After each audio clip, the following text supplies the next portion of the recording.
The millionaire's son lost his voice on the day his mother died. The trauma locked him in a silence that the best doctors in the world couldn't break. The father, a man who could buy anything, couldn't buy back his son's voice. It was in this atmosphere of sadness that a simple Italian cleaning lady was hired. Then one day, the father heard a soft and familiar singing coming from the room. He ran, his heart tight, and the scene he found made him break down in tears. The cleaning lady was singing the same Italian opera that the boy's deceased mother used to sing to him to sleep. And the boy, for the first time in years, was singing along. Arthur's empire had been built on the power of words, contracts, annual reports, negotiations in glass-walled boardrooms overlooking the financial heart of Manhattan. Every brick of his vast fortune had been laid with the mortar of precise, relentless language. He commanded the numbers that represented his net worth in dollars, a figure that grew each second with the performance of his stocks. But in his own home, words were his enemies. His son, Leo, the sole heir to everything he had built, was a prisoner of the silence imposed by letters. At 8 years old, the alphabet unfolded before his eyes like an indecipherable code, a chaotic dance of symbols that plunged him into waves of frustration, culminating in fits of rage and sorrow that shook the foundations of the silent mansion. Money, which could buy anything, could not purchase understanding. The country's most renowned educational psychologists, the most expensive tutors from Europe, all had passed through that house, bringing with them promises and methodologies, and leaving with complex diagnoses and a shrug. Arthur, a man who had lost his wife to a sudden illness and become a multimillionaire before 40, felt like the most absolute of failures, incapable of giving his son the most fundamental tool for navigating the world. Guilt was a shadow that followed him, heavier and more present than all the gold stored in his vaults. The call from the headmistress of Leo's elite prep school, Ms. Albright, came in the middle of the afternoon, interrupting his analysis of a new crypto investment. Arthur answered, his stomach already tight, expecting another report on Leo's difficult behavior, another suggestion that perhaps a specialized institution would be more suitable. But the headmistress's voice sounded different, hesitant. She didn't talk about Leo directly. Instead, she talked about the cleaning. She mentioned that the afternoon janitor had quit and that the recruiting agency was slow to find a replacement who met the school's impeccable standards. Arthur frowned, confused. Ms. Albright, with all due respect, why are you calling me about this? I can donate the capital to hire an entire team, if that's the issue. There was a pause on the other end of the line. Sir, it's not about money, it's just, there's a woman, a candidate. Her name is Elena. She doesn't have the usual references, but there's something about her, a calmness, a perception. She's worked in simpler places, but the way she talks about organization and environment, I thought of Leo. I thought that perhaps an even more serene atmosphere might help him, and frankly, I'd like to hire her, but the board is strict about references. If you, as our primary benefactor, were to recommend her, it would be a formality. Arthur sighed, the weariness heavy on his shoulders. It was a bizarre, almost absurd request. But desperation was a powerful negotiator. He would do anything, no matter how illogical it seemed, that might offer the slightest spark of hope. If the headmistress believed that the presence of a specific janitor could somehow benefit his son, he wouldn't question it. Do what you have to do, Miss Albright. Hire her. Consider it my recommendation. He hung up the phone, a bitter taste in his mouth. Once again, he was throwing money at a problem money couldn't solve. Little did he know that it wasn't an investment in cleanliness, but in his son's salvation. That very afternoon, a woman with perceptive eyes and hands that moved with a delicacy unusual for her role began her work at the school. As she swept the quiet hallway, Elena saw a boy sitting alone in the schoolyard, far from the other children. He wasn't crying or shouting. With a stick, he was drawing complex shapes in the dirt. intricate patterns, a universe of images only he understood. She paused for a moment, the broom forgotten in her hands. The teachers saw a problem to be solved. The headmistress saw a child in need of a serene environment. Elena, however, saw the key. She saw a secret hidden in plain sight. The days following Elena's hiring brought no immediate change to Arthur's life. He continued his routine of meetings, market analyses, and multi-million-dollar phone calls. In his office, surrounded by charts showing the ascent of his assets, he felt like a king in his castle. Every sound decision, every investment that yielded substantial profits reinforced the image he had of himself. A man of vision, an empire builder. But when he came home, the castle crumbled. Leo greeted him with a silence that no dividend could fill. The school reports remained the same, a litany of lack of engagement, difficulty concentrating, and disruptive behavior. Arthur would look at his son's notebooks, the blank pages where words should have been, and feel the weight of his wealth turn into a cruel joke. He could calculate the return on a complex hedge fund, but he couldn't decipher the sadness in his own son's eyes, his assets, his fortune. It all felt worthless in the face of that chasm. The new janitor, this Elena, never even crossed his mind. She was just another small cash outflow, a negligible expense on his vast financial spreadsheet, an invisible employee in a world he barely frequented. At school, however, Elena was not invisible. She was a silent observer, moving through the halls and classrooms with an attention that went far beyond dust and trash.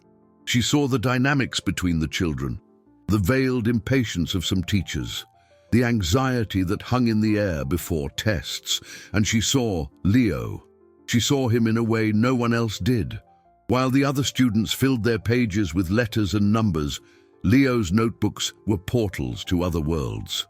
They were filled with incredibly detailed drawings, maps of floating cities, schematics for fantastical machines, portraits of creatures that seemed to spring from a private mythology. These were not the doodles of a distracted child. They were blueprints, visual narratives from a mind that operated on a different frequency. Ms. Albright, on one of her inspections, saw one of these open notebooks and sighed, commenting to a teacher that it was a shame Leo used his talent for distraction as an escape mechanism from reality. Elena, cleaning the nearby windows, overheard and felt a pang of disagreement. It wasn't escape, it was language. She began to pay closer attention, to notice the patterns. Leo didn't think in letters, he thought in shapes. He communicated through images. In the rare moments he felt at ease, like in the art room, his posture changed. The tension in his shoulders would vanish, the frustration on his face giving way to a serene focus. He was a natural artist, a storyteller who had not yet found his alphabet. To everyone in that school, he was a problem, an unsolved equation. To Elena, he was a puzzle waiting to be understood. She felt a deep connection to that lonely boy, an empathy that came from a place in her own history she kept locked away. Her first week of work was ending, and a daring idea began to sprout in her heart, a dangerous idea that could cost her the job. On a Friday, at the end of the day, she entered the art room for the final cleaning. The room was empty, but on the large whiteboard, a magnificent drawing of a bird with its wings outstretched, done by Leo, dominated the space. It was vibrant, full of movement. Any other staff member would have erased it to prepare the room for the next week. Elena, however, picked up a blue marker. Next to the bird, she didn't write the word bird. Instead, she drew the shape of the letter B, not as a letter, but as an outline that mimicked the bird's curved head and body. It was a silent response, a visual echo. She left her drawing there, next to his, feeling her heart beat faster. She had just crossed an invisible line. The weekend at Arthur's mansion dragged on like a thick, silent fog. On Saturday, he tried, once again, to connect with Leo. He opened a lavishly illustrated book with engravings of exotic animals and sat beside his son on the library's Persian rug. "Look, Leo, a lion," he said, pointing to the picture. Leo glanced at the image, then at the word lion printed below, and his face shut down. He stood up and went to a corner of the room, grabbing his sketchbook and a pencil, and began to draw with an intensity that excluded everything else. Arthur was left behind, the expensive, useless book in his hands. He felt like a fool. He, who managed a net worth of hundreds of millions, who understood the complex fluctuations of currencies like the dollar and the euro, who turned every investment into a positive cash flow, was incapable of the simplest transaction: a father reading to his son. The legacy he was building, all that wealth in assets and property, seemed empty if it couldn't be accompanied by the wisdom held in books. He looked at his son, absorbed in his world of lines and shadows, and felt loneliness as a liability on his emotional balance sheet, a debt he didn't know how to pay. On Monday, Elena arrived at school with a knot of anxiety in her stomach. All weekend, the image of the whiteboard had been stuck in her head. Had the art teacher erased her drawing? Had the headmistress seen it and deemed her unfit for the job? Every step toward the art room felt heavy. She pushed the door open slowly, the smell of paint and paper filling her lungs. Her eyes shot immediately to the whiteboard. Leo's magnificent bird was still there, but beside it, the space where she had drawn the letter B was empty. A taste of disappointment rose in her throat. It had been foolish, a fantasy. She reached for the eraser, ready to wipe the board clean and return to her duties, when something made her stop. A splash of color that hadn't been there on Friday. Below the bird, almost in the corner of the board, was a new drawing. A bright, yellow sun, with rays that seemed to explode with joy, and next to it, drawn with a hesitant but unmistakable stroke, was the shape of the letter S, winding and bright like a serpent of light. A slow smile spread across Elena's face, a wave of warmth and triumph spreading through her chest. He had answered. He had understood the game, the silent communication. It wasn't about the sound of the letter, but its shape, its visual essence. S for sun, B for bird. It was a language of hieroglyphs, a poetry of images. They were talking. In that moment, the world seemed to fill with possibilities. She was so absorbed in the silent exchange that she didn't hear the approaching footsteps. "Elena," Ms. Albright's voice was sharp, devoid of any warmth. "What are you doing standing there? Your job is to ensure this room is impeccable for the students, not to daydream in front of the whiteboard." Elena turned, startled. "I'm sorry, Ms. Albright. I was just about to erase it." The headmistress glanced at the drawings, then at Elena with an expression of impatience. "I hired you to maintain order, not to encourage more distractions. Clean this, please, and focus on your tasks." Elena nodded, her heart still pounding. As she ran the eraser over her and Leo's secret conversation, she didn't feel defeat. She felt urgency. The headmistress's warning didn't scare her. It only convinced her that she had to be bolder, smarter. If a drawing on the whiteboard was a risk, she would have to find a new medium, a new channel. Her gaze scanned the room and landed on the shelves filled with blocks of clay. An idea, even more dangerous and revolutionary, began to take shape. He needed to feel the letters. Arthur was on a conference call with his Tokyo team, discussing capital allocation in a new tech fund. The conversation revolved around interest rates, profitability, and the potential for exponential returns. These were terms he commanded, an ecosystem where he moved with the confidence of an apex predator. Outside his office window, the world moved at a frantic pace he orchestrated with mouse clicks and buy-sell orders. He was in control, yet a small part of his mind was elsewhere. It was at Leo's school, stuck on the memory of the unread picture book, The disconnect with his son was a glitch in his perfectly calibrated system, an error no investment strategy could correct. He wondered, with a pang of bitterness, if he would ever be able to share with Leo the knowledge of business, of how to build and maintain a fortune. What good was the inheritance if the boy couldn't even read the contracts that governed it? The legacy he was building seemed fragile, incomplete, like a house of cards built on sand. Success in business was measured in numbers, but success as a father was a metric he couldn't quantify, and one where he felt dangerously close to bankruptcy. At school, Elena put her audacious plan into action. She knew she had little time, and that Ms. Albright's surveillance was constant. Her lunch breaks, once spent in the small staff room, now became secret missions. She watched Leo's schedule. She knew that after lunch, he had free time in the schoolyard before the next class, a period when he often isolated himself near the art room. On Tuesday, her heart thumping against her ribs, she took a small block of clay from the shelf and a piece of canvas to keep the ground clean.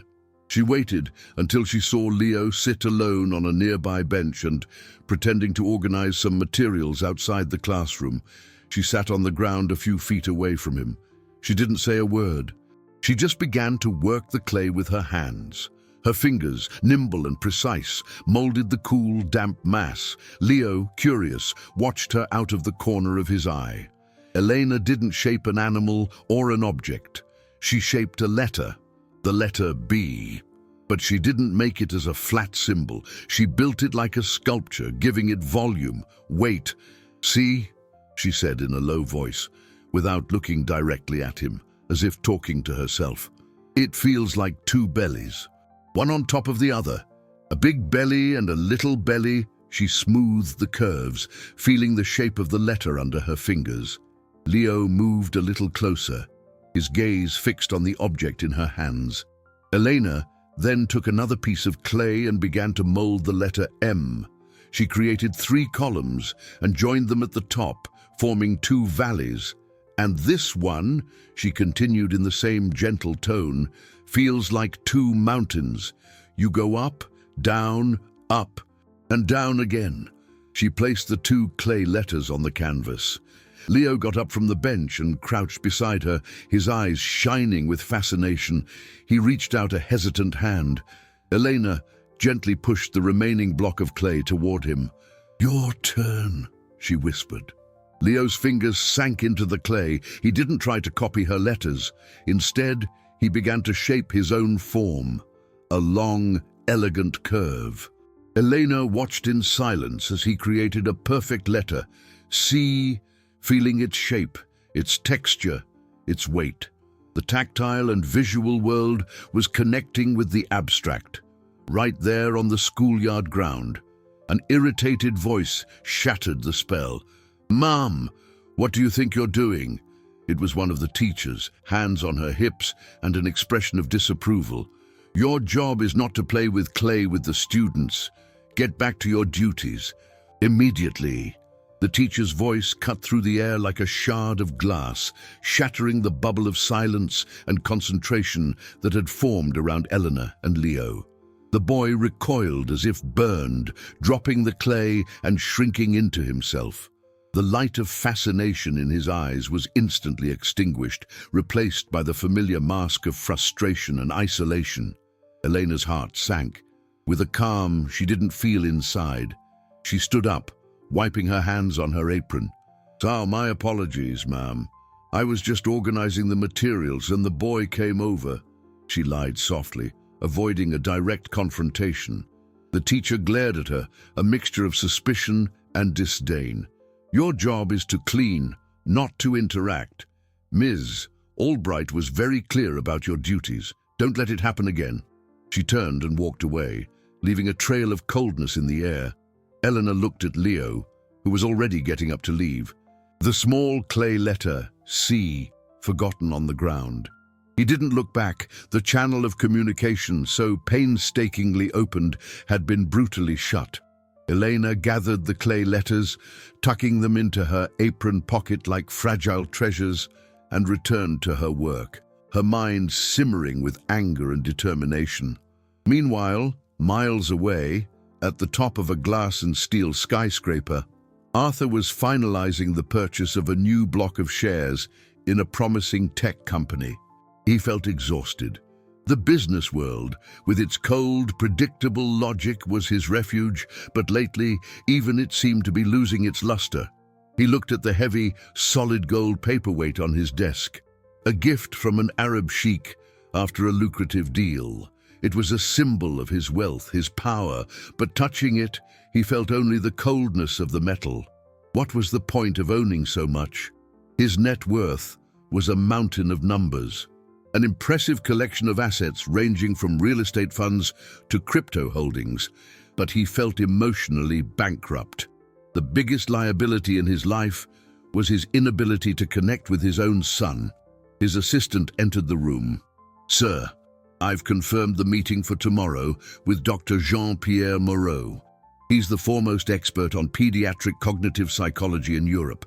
The cost for his consultation and travel is considerable." Arthur nodded, uninterested. "Missy, pay it. Pay whatever it takes. More money thrown into the abyss. Another expensive specialist who would likely leave his house with a complex report and no real solution."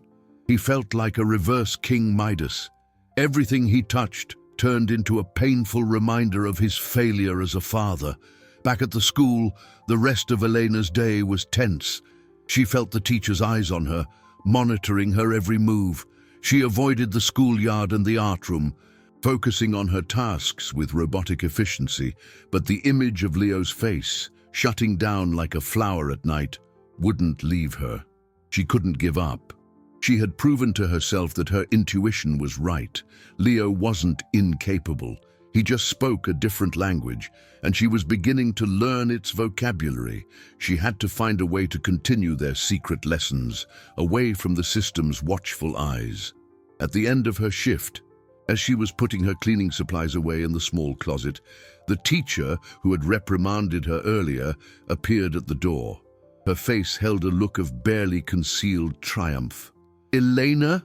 she said, the name sounding like an accusation. "Ms. Albright wants to see you, in her office. Right now."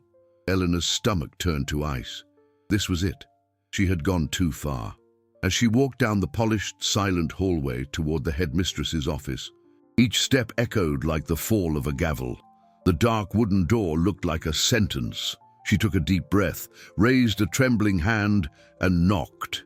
Elena's hand trembled slightly as she knocked on the polished mahogany door of Ms. Albright's office. A muffled "come in" followed, and she complied, feeling like a defendant entering a courtroom. The air in the room was cold, conditioned to a temperature that seemed to chill the soul. Ms. Albright sat behind her impeccably organized desk, her posture erect, her hands clasped on a leather desk blotter. Beside her, in a chair positioned to create an invisible wall, sat the teacher who had reported her, wearing an expression of grim satisfaction. The room was a microcosm of the school, wealthy, orderly, and ruthlessly rigid. Every object, from the silver pen to the leather-bound books, seemed to whisper about the power of money and the importance of keeping up appearances. Elena felt small, a misplaced piece in this intricate mechanism of elite educational business. "Elena," the headmistress began, her voice devoid of emotion, "I've been informed that you have been overstepping your duties, that you have been interacting with one of our students in a wholly inappropriate manner." Elena swallowed hard, her heart hammering against her ribs. "Ms. Albright, I was only—" The headmistress held up a hand, silencing her. "I am not interested in your justification. I am interested in the facts. The student in question, Leo, is an extremely complex case. He is being seen by the best specialists his father's capital can buy. His father, our primary benefactor, spends a fortune on his care. Do you sincerely believe that a janitor, with no qualifications, has anything to contribute that these professionals haven't seen?" The word janitor was delivered with a subtle but cutting emphasis, drawing a clear, uncrossable line between them. Humiliation burned in Elena's face, but she kept her eyes fixed on the headmistress, refusing to look away. "I saw that he was sad," Eleanor said, her voice low but steady, "and I saw that he's interested in shapes. That's all. I didn't think it would do any harm." The other teacher let out a small, disdainful huff. "It's not your job to think anything," Miss Albright said. "Your job is to clean. You were hired on the personal recommendation of the boy's father. An exception I made based on a hunch. Do not make me regret it. Your conduct puts the school in a delicate position. Imagine if Mr. Arthur finds out the cleaning staff is conducting unauthorized experiments with his son. The capital he invests here, the trust he places in our institution, all of it is put at risk by your recklessness." The headmistress leaned forward, her eyes narrowing. The mask of cold professionalism fell for an instant, revealing a raw threat. She saw the situation not as a matter of child welfare, but as a dangerous liability on her administrative balance sheet. Eleanor felt the floor drop out from under her. She had only thought of Leo, of his silence and his drawings. She hadn't considered the complex webs of money, power, and reputation that governed this place. For a moment, fear paralyzed her. Losing this job meant returning to uncertainty, to the daily struggle for survival.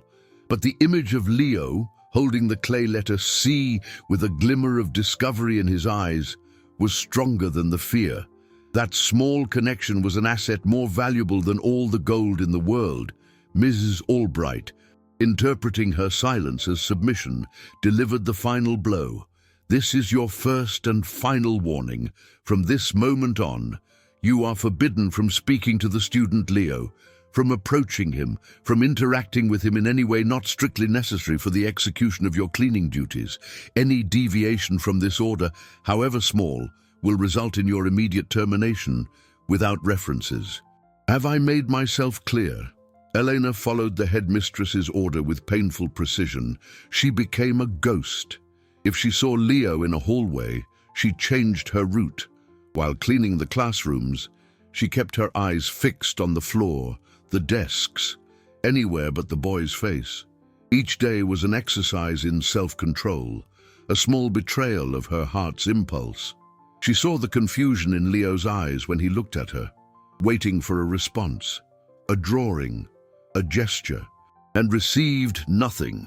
The light she had seen begin to glow in him was fading again, and a feeling of powerlessness gnawed at her. The work, which had become a mission, was now just a job, a way to pay the bills. The wealth of the place, visible in every detail, mocked her. It was a world that could buy anything except the courage to break useless rules to help a child. She felt like a devalued asset, her true skill ignored and locked away, generating zero human return. On Thursday of that week, Arthur drove his luxury sedan toward the school, a knot of anxiety and resignation in his stomach. Today was the consultation with Dr. Moreau, the world-renowned specialist from Paris. The cost of the operation, including the first-class flight, the suite at the best hotel, and the doctor's exorbitant fees, was the equivalent of a small fortune. A high-risk investment he was almost certain would yield no dividends. He was tired of throwing money at the problem. Each specialist was a new well of hope that quickly proved dry. He arrived at the school 15 minutes early. The secretary, flustered by the multimillionaire's presence, informed him that Ms. Albright was handling an unforeseen issue but would be with him shortly. Restless, Arthur decided to walk to his son's wing, perhaps to see him before another humiliating session of analysis. As he turned the corner, he heard it. First a low sound, a choked sob, then Leo's voice, rising in a scream of pure frustration, a word he couldn't form breaking into a sound of anguish. Arthur quickened his pace, his heart pounding. He found his son in the middle of the hallway, his face red and wet with tears, an open, crumpled book on the floor at his feet. Two teachers were trying to soothe him with words that were like gasoline on a fire. "Calm down, Leo. There's no reason for such a fuss. Take a deep breath." They didn't understand him. Arthur felt the familiar wave of failure wash over him. This was the scene his capital bought, the televised suffering of his son. And then he saw her. At the end of the hall, near a window, stood the janitor, Elena. She was standing there, a cleaning cloth in one hand, perfectly still, watching. The teachers ignored her completely, but Leo, in the middle of a sob, saw her. Their eyes met over the women's shoulders. What happened next was so fast and quiet that Arthur almost doubted his own eyes. Elena didn't take a step. She didn't say a word. She just raised the hand holding the damp cloth and, on the window pane, drew a simple, fluid shape with the moisture, a spiral. One of Leo's favorite designs, one he repeated endlessly in his notebooks. It wasn't a gesture for the teachers or for Arthur. It was a secret message, a code sent across the battlefield. The effect was immediate and absolute. Leo stopped crying. His shoulders, once tense and hunched, relaxed. He looked at the spiral on the window, and a long, shuddering breath escaped his lungs, carrying all the anger with it. The ensuing silence was more shocking than the scream. The teachers looked around, confused by the sudden change, not understanding what had caused it. But Arthur saw. He saw the communication. The understanding, the connection that existed between that woman and his son. A connection he, with all his fortune, had never managed to establish. It was as if scales fell from his eyes. At that moment, Ms. Albright arrived, breathless. "Mr. Arthur, 1,000 apologies for the delay. We had a small incident, but I see it's resolved now. Dr. Moreau is waiting for us." Arthur didn't take his eyes off Elena, who, with the same discretion, had already wiped the spiral away and returned to polishing the glass, becoming invisible once more. He turned to the headmistress, but the man who spoke was not the same one who had arrived. "Cancel the meeting," he said, his voice low but filled with an authority that made the headmistress take a step back. Arthur's words hung in the air, heavy and irrefutable. "Cancel the meeting." Miss Albright blinked. The professional smile frozen on her face as her brain tried to process the command. "Cancel, sir, but Dr. Moreau came all the way from Paris.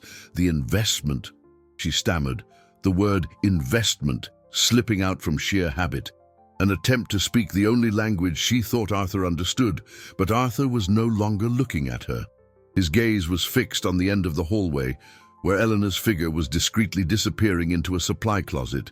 He had just witnessed a transaction of incalculable value, an exchange that involved no money, no stocks, no tangible capital of any kind. It was pure communication, a moment of empathy that resolved a crisis that the most expensive and sophisticated methods had failed to even dent. Everything he had built, his vast fortune, suddenly seemed primitive, coarse, compared to the wealth contained in that simple gesture on the window pane. The business empire he directed was a giant with feet of clay, and he had never realized it as clearly as in that instant. "The investment was a mistake," Arthur said, his voice calm, but with a finality that ended all discussion. "Extend my apologies to the doctor, cover all his costs, and add a handsome compensation for his time. Do whatever it takes."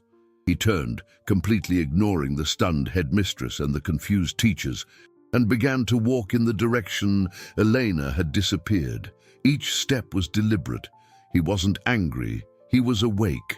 For years, he had approached Leo's problem the same way he approached his business: identify a problem, allocate resources, and expect a return. He had hired the best consultants, bought the best tools, diversified his strategies. But Leo wasn't a failing company. He wasn't an underperforming asset that needed a capital injection. He was a child who spoke a language no one had bothered to learn, no one except that woman, the janitor, the invisible employee whose hiring he had approved without a second thought. He stopped in front of the supply closet door. He hesitated for a moment. What would he say? How could he articulate the mix of shame, gratitude, and awe he felt? He, The billionaire, accustomed to giving orders and receiving reports, was about to ask for help from a woman who likely earned in a month what he spent on a business lunch. It was a power inversion that made him uncomfortable and, at the same time, strangely humble. He heard a noise inside, the sound of a bucket being moved. He made a decision. He wouldn't pressure her here, in her work environment, where the hierarchy was a crushing barrier. He would wait. He would go back to his car and watch from a distance. Waiting for the end of her shift, he needed to speak with her, but on neutral ground, far from the prying eyes of Miss Albright, who was surely in a panic by now, trying to figure out how her primary financial asset had become so unpredictable. He moved away from the door and walked back down the hall, passing the headmistress as if she were a ghost. His business had always been based on identifying opportunities no one else saw. And he had just identified the most valuable asset of his entire life. It wasn't on the stock exchange or in a gold vault. It was polishing the windows at his son's school. Late that afternoon, from inside his car parked across the street, he saw her leave through the staff gate, head down, shoulders slightly slumped, as if carrying the weight of the world. She looked tired, vulnerable, and completely unaware that the most powerful man she knew was about to change her life forever. He got out of the car and called her name, the sound strange to his own ears. Elena. Elena turned, the sound of her name startling her. Seeing Arthur, Leo's father, the school's almost mythical benefactor, standing there next to his gleaming car, made her heart stop for an instant and then race with panic. This was the end. The headmistress must have called him, told him about her insubordination, and now he was here to fire her personally. She tightened her grip on her worn purse, the cold plastic against her fingers, and braced for impact. A wave of exhaustion so profound washed over her that it nearly made her buckle. She had spent the entire day feeling like a ghost, avoiding a child who needed her, and now she was to be punished for a single moment of compassion. Her shoulders sagged, the fight draining out of her. "Mr. Arthur," she said, her voice barely a whisper. "I'm so sorry about what happened today. I know I shouldn't have. It won't happen again." She expected anger, a cold, distant reprimand like the headmistress's. Instead, she found an emotion in his eyes she couldn't immediately identify, a mixture of desperation and awe. "Happen again?" he said, taking a step forward, his voice lower and huskier than she expected. "I want it to happen again. I need it to happen again. Elena, I saw what you did, in the hallway, with the drawing on the window." He paused, seeming to struggle for the right words. A man used to commanding armies of lawyers and executives suddenly disarmed. "No one has ever done that.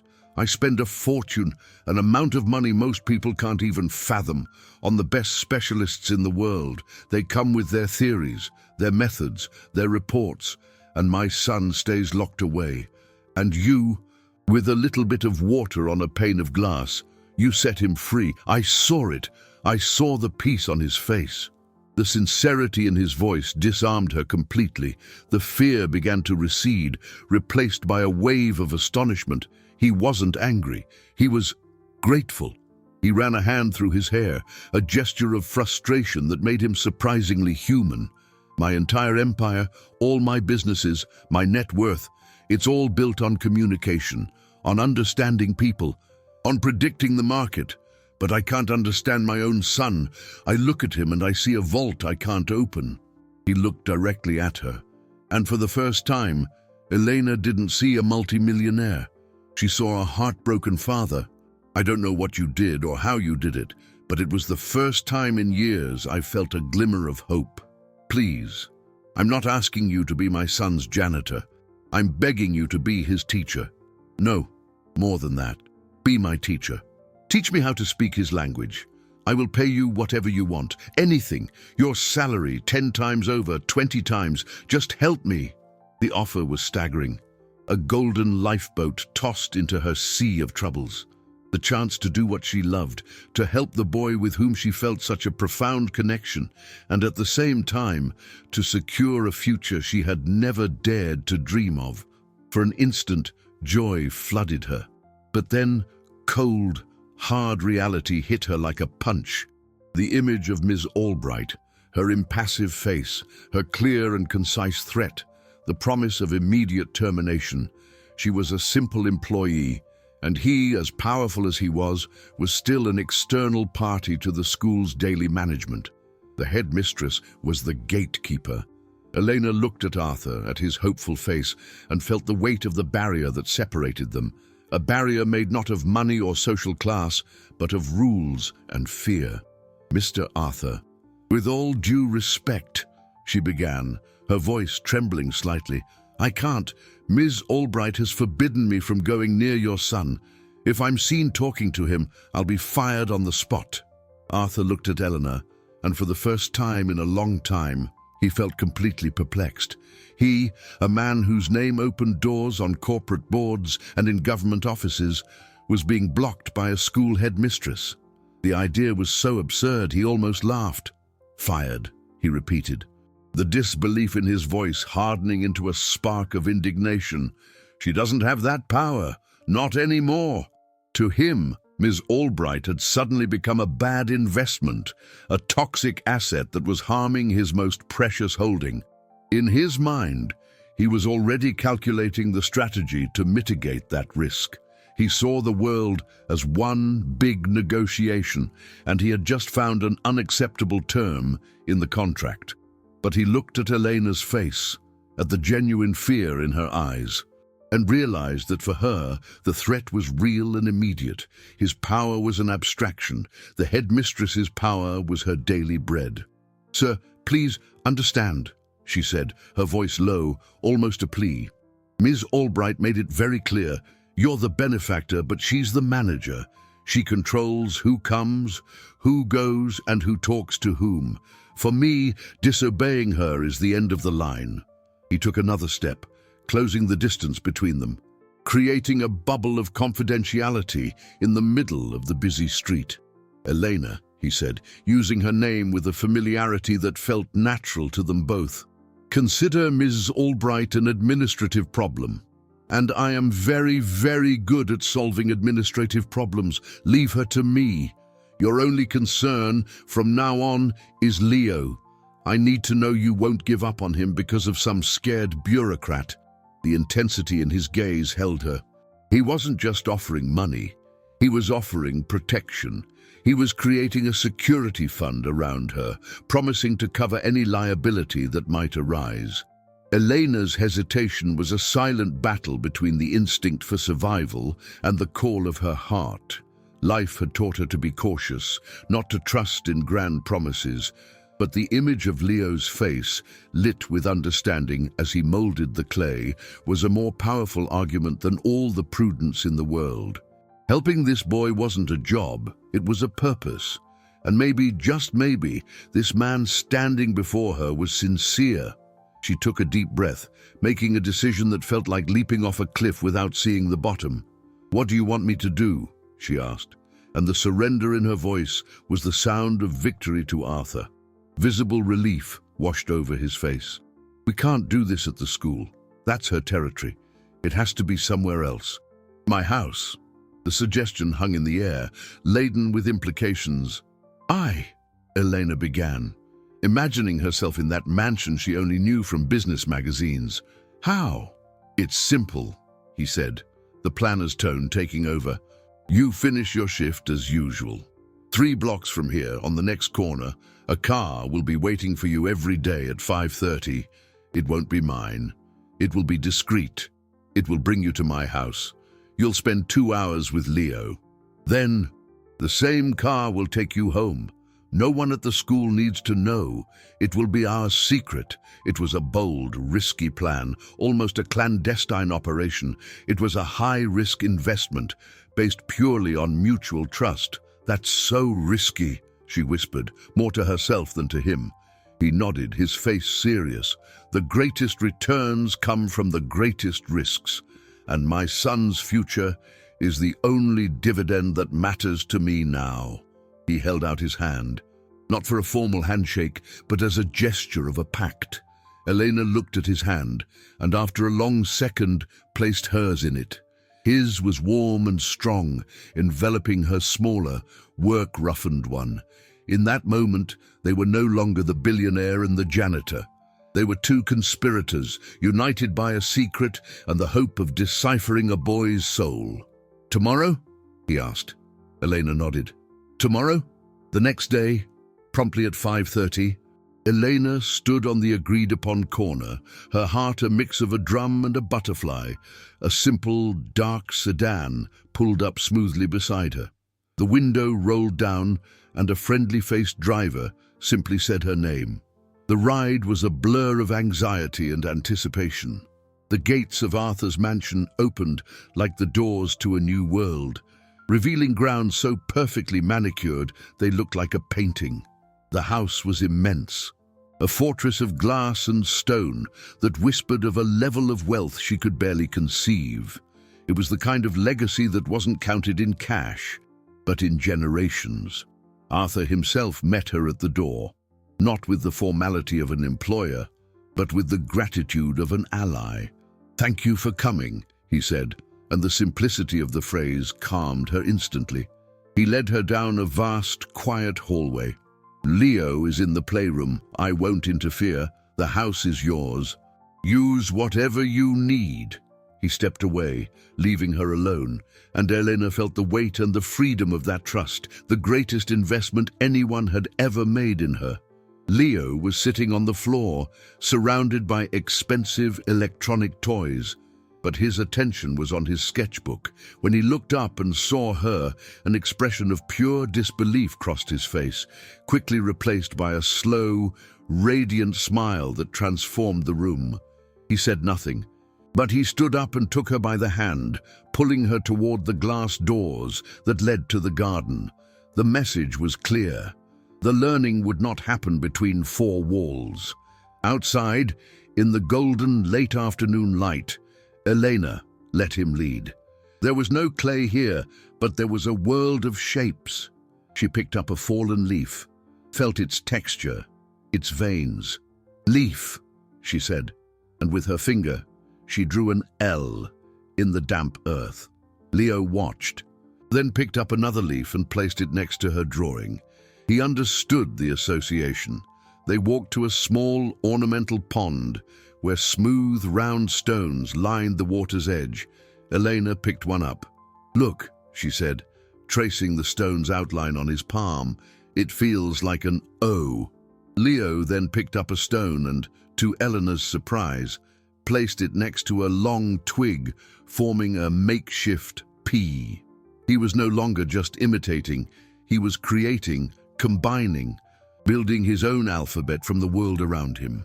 From a second-story window, Arthur watched the scene unfold. Every one of Leo's laughs, every one of Elena's gestures was an incalculable dividend, a profit that warmed his soul in a way no stock market report ever could. He saw more progress in those 30 minutes than in years of therapies and treatments. He saw his son not as a problem, but as a brilliant child who was finally being understood. And he saw Elena not as an employee, but as a woman of extraordinary wisdom and patience. A deep admiration began to morph into something warmer, more personal. She wasn't just fixing his son, she was fixing his home, filling the silence with a type of income that couldn't be deposited in a bank. Happiness. The attraction he felt for her was undeniable, born of the purest gratitude and respect. He stepped away from the window, feeling lighter than he had in years. The plan was working. The secret was safe. It was then that his laptop, left open on his desk, chimed with the arrival of a new email. He glanced at the screen. The sender was Ms. Albright. The subject, urgent follow-up meeting, Leo. His heart went cold. He opened the message. The headmistress, in formal, chilly terms, was summoning him to a meeting the next morning to discuss Leo's concerning lack of progress and the need to consider more suitable educational alternatives. It was an ultimatum. She was about to expel his son, right at the moment he had found his way. Miss Albright's email was a declaration of war. Arthur read it, and a cold, controlled rage, far more dangerous than any burst of temper, took hold of him, concerning lack of progress. The phrase was an insult, a blatant lie in the face of the miraculous transformation he witnessed every afternoon in his garden. The headmistress, in her fortress of rules and reports, was blind. She didn't see Leo. She saw a problem that tarnished the reputation of her elite institution. She didn't see the school's failure, but the students. He replied to the email with 2 terse words. "I'll be there." There would be no more pleading, no more blank checks for useless specialists. He would go to that meeting not as a desperate father, but as the owner of the chessboard, ready to flip the table. All his capital, all his skill in hostile takeovers would be mobilized to protect the fragile learning ecosystem Elena had built. He had spent his life accumulating power and wealth, and now, for the first time, he felt he had a truly worthy purpose for it. The next morning, he arrived at the school deliberately early. He bypassed the secretary at the front desk and walked through the silent hallways. The air was the same, sterile and oppressive.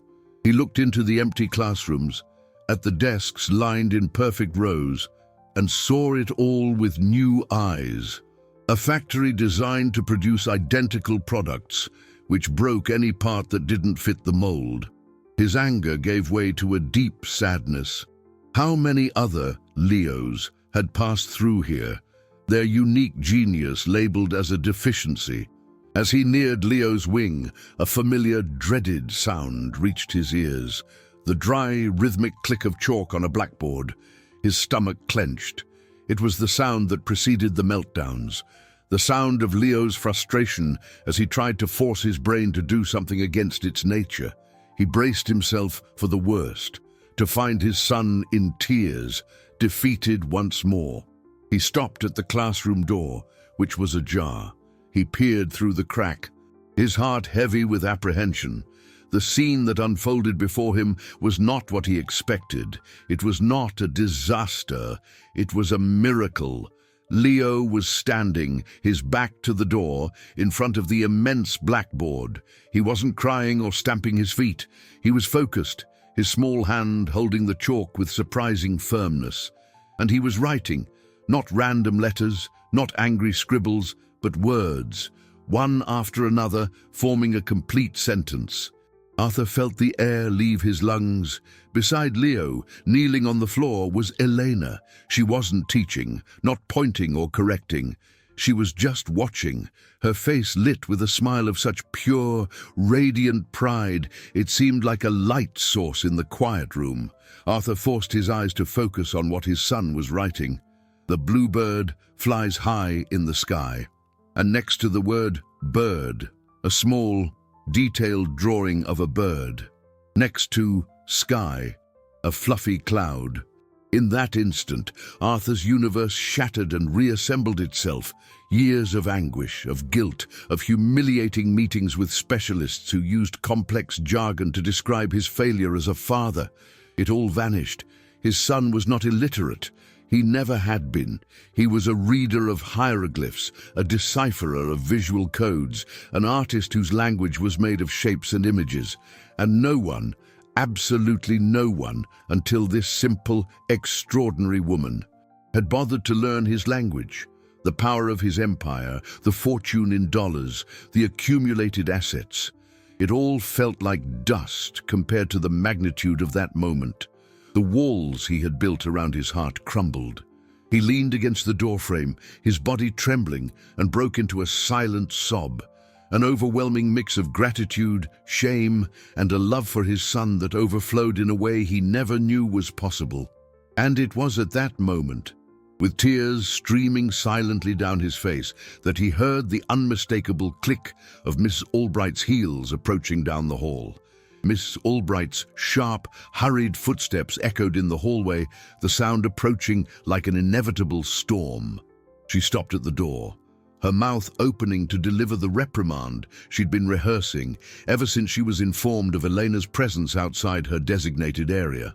Her eyes locked first on Elena, kneeling on the floor, and fury froze on her face.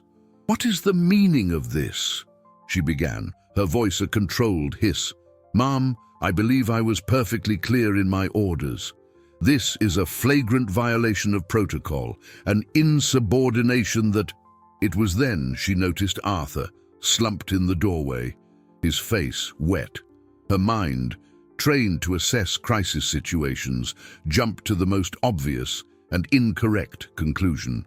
The father was here, witnessing his son's breakdown. Exacerbated by the presence of the disobedient employee, her expression softened into a mask of false compassion. "Mr. Arthur, I offer my sincerest apologies. You found us at a moment of great stress. This situation will be dealt with immediately." She was preparing to order Elena out, to fire her on the spot, but before she could utter another syllable, Arthur straightened up. He pushed himself off the doorframe and stepped fully into the room. The tears had stopped, but his eyes were red, not with sorrow but with a blinding clarity. He ignored Miss Albright as if she were an irrelevant piece of furniture.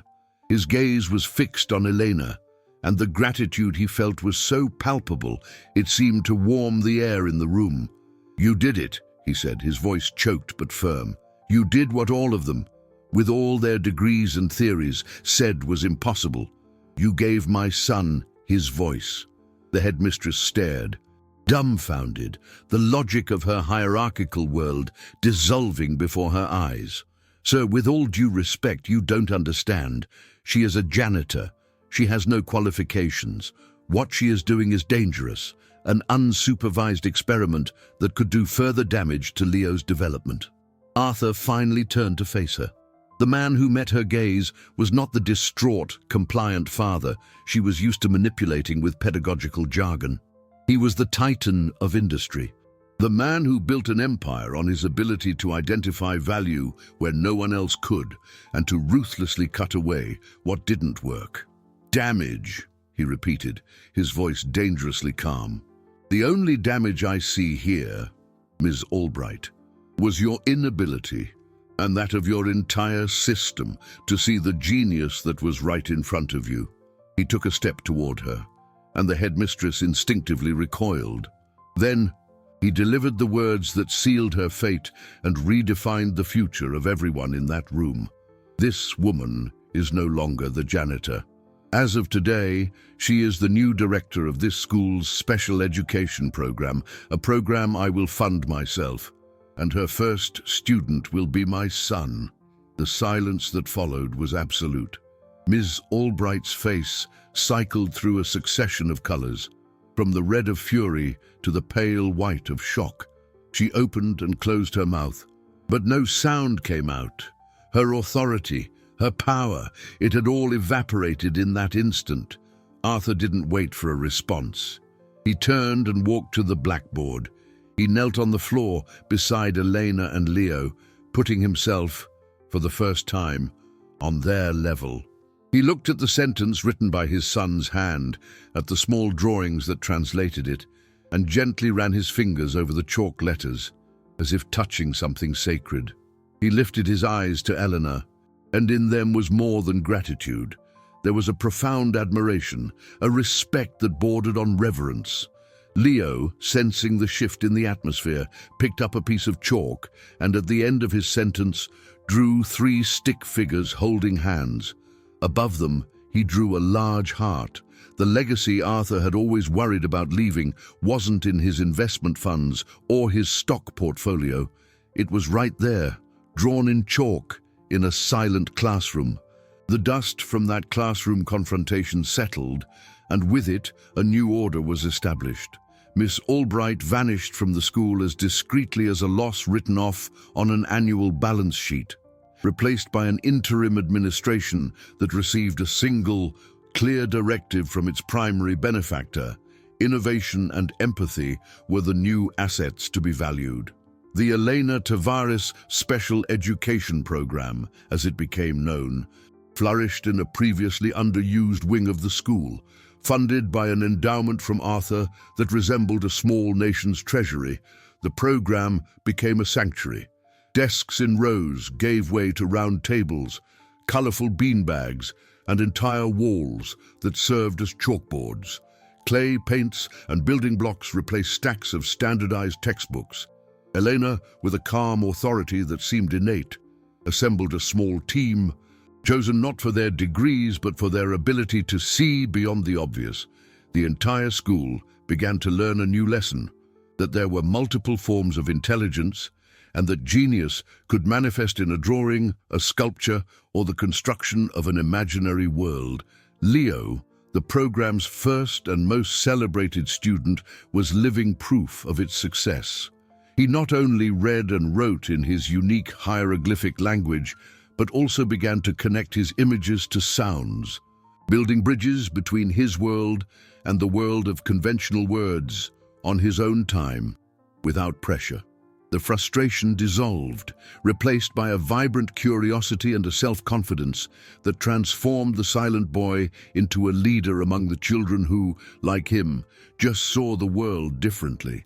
Arthur, too, underwent his own education. He drastically cut back his hours at the office, delegating the management of his businesses to trusted subordinates. He discovered that the return on investment from his son's smile was infinitely higher than the interest on any financial holding. The empire of concrete and numbers that once defined his identity now seemed merely a means to a much nobler end. He began attending Elena's program, not as a patron but as a student. He learned to see an M, not as a letter, but as the mountains Leo drew. He learned to read the stories his son told in sprawling panels of drawings, complex and moving narratives that surpassed any annual report. True wealth, he realized, wasn't stored in vaults or diversified in stocks. It was in human connection, in shared time, in the joy of finally understanding the language of someone you love. The attraction he felt for Eleanor, born from admiration, had deepened into a quiet, steady affection that reconfigured his emotional portfolio. One afternoon, weeks later, he found her alone in the program's main room, organizing the children's artwork. The setting sun streamed through the window, illuminating her face and creating a halo in her hair. He approached, his heart beating with an anxiety he didn't feel even when closing billion-dollar deals. "Elena," he began, his voice soft, "what you've done here, what you did for Leo, there isn't enough money in the world to pay for it." She smiled, a genuine smile that disarmed him. "I didn't do it for money, Arthur. I did it because I saw a boy who needed to be seen." He nodded, swallowing hard. "I know. But you didn't just teach my son how to read the world. You taught me how to read my own heart." He took a step forward, and the distance between them became intimate. "I want you to stay, not as the program director, not as an employee. I want you to stay as the woman who brought the light back into our lives." She looked at him, and in her perceptive eyes, he saw the answer before she spoke it. It wasn't a miracle that happened in that classroom. It was proof that sometimes the most profound wisdom isn't found in expensive degrees, but in the hands willing to wipe away the dust to reveal the treasure underneath. And together they had found a treasure worth more than all the gold in the world.